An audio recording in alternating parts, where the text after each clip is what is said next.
प्यारे बच्चों, नमस्कार। आज हम करने जा रहे हैं छठी कक्षा का पाठ दूसरा, सबसे बड़ा धन।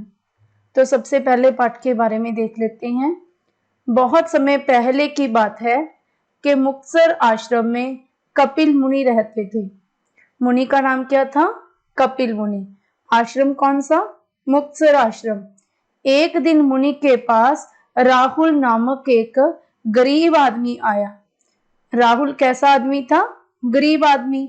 उसने कहा, बाबा जी, मुझे ऐसा उपाय बताएं जिससे मैं इतना धन कमा लूं कि मुझे जीवन भर की कमाई की धन की कोई कमी ना रहे।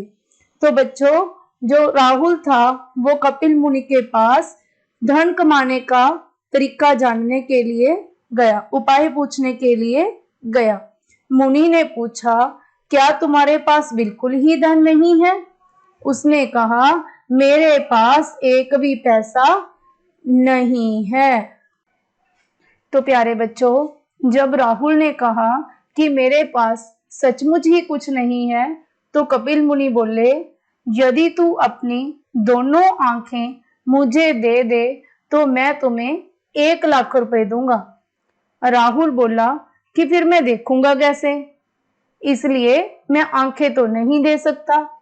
मुनि ने कहा, अच्छा तो अपने दोनों हाथ ही दे दो। वह बोला, हाथ देकर तो मैं कुछ भी नहीं कर सकूंगा। तो बच्चों, मुनि ने सबसे पहले राहुल से आंखें मांगी, फिर उसके दोनों हाथ मांगे, लेकिन राहुल कुछ भी देने को तैयार नहीं हुआ।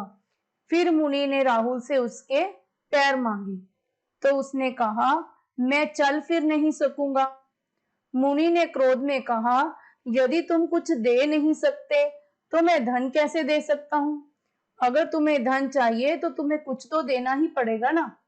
फिर उन्होंने कहा, यदि तुम अपना मुख मुझे दे दो तो मैं तुम्हें 10 लाख रुपए दे सकता हूं। जब कपिल मुनि ने राहुल से उसका मुख मांगा तो राहुल कहने लगा, यदि मैं अपना मुख ही दे दूंगा तो मैं खाऊंगा पीऊंगा कैसे? मुनि बोले, तुम ही बताओ कि तुम क्या दे सकते हो। वह हैरान हो गया और कुछ भी ना बोला। मुनि ने कहा, अच्छा तू अपनी जीभ ही दे दो। राहुल ने कहा, नहीं, कभी नहीं। तो बच्चों, कपिल मुनि मुस्कुराकर बोले, अरे मूर्ख, तू तो कहता था तेरे पास कुछ भी नहीं है। भगवान ने तुझे एक एक अंग लाखों रुपए का दे रखा है।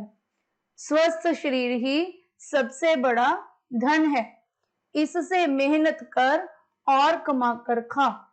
राहुल ने मेहनत करनी शुरू कर दी और वह अमीर आदमी बन गया। तो बच्चों, इस कहानी से हमें क्या शिक्षा मिली? इस कहानी से हमें यही शिक्षा मिलती है कि हमारा स्वस्थ शरीर ही सबसे बड़ा धन है। हमें अपने शरीर के साथ लगातार मेहनत करनी चाहिए और अच्छे काम करने चाहिए, तभी हम अमीर आदमी बन सकते हैं। धन्यवाद। तो आइए बच्चों, अब हम इस पाठ के एक एक वाक्य वाले प्रश्न कर लेते हैं। मैं आपको इसके उत्तर नहीं लिखवाऊंगी, आपने इस वीडियो को सुनकर इसके उत्तर स्वयं लिखने हैं। पहला प्रश्न, कपिल मुनि के आश्रम का क्या नाम था?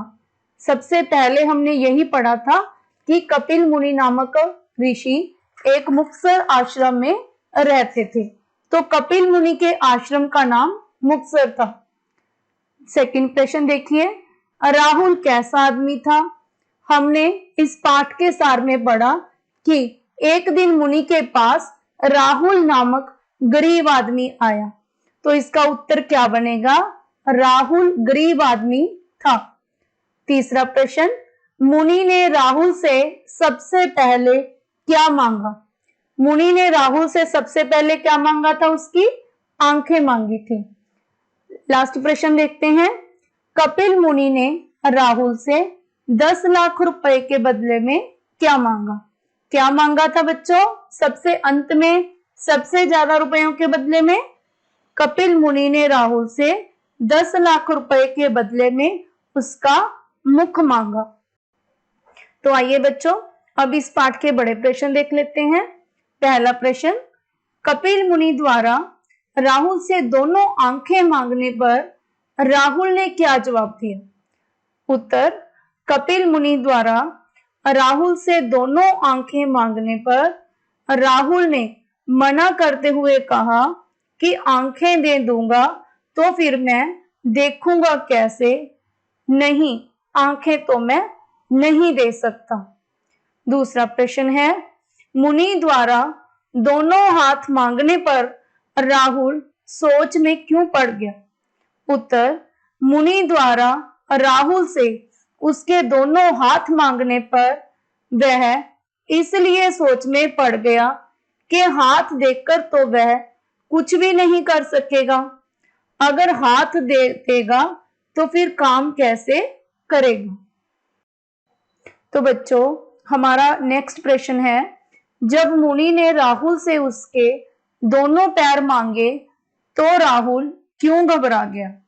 उत्तर है, जब मुनि ने राहुल से उसको 2 लाख देने की बात करते हुए दोनों पैर मांग लिए तो वह यह सोचकर घबरा गया कि पैरों को देने से वह तो चल फिर भी नहीं सकेगा। बिना पैरों के वह ना तो कहीं आ सकेगा ना जा सकेगा। इसलिए उसने सोचा कि वह पैर भी नहीं देगा।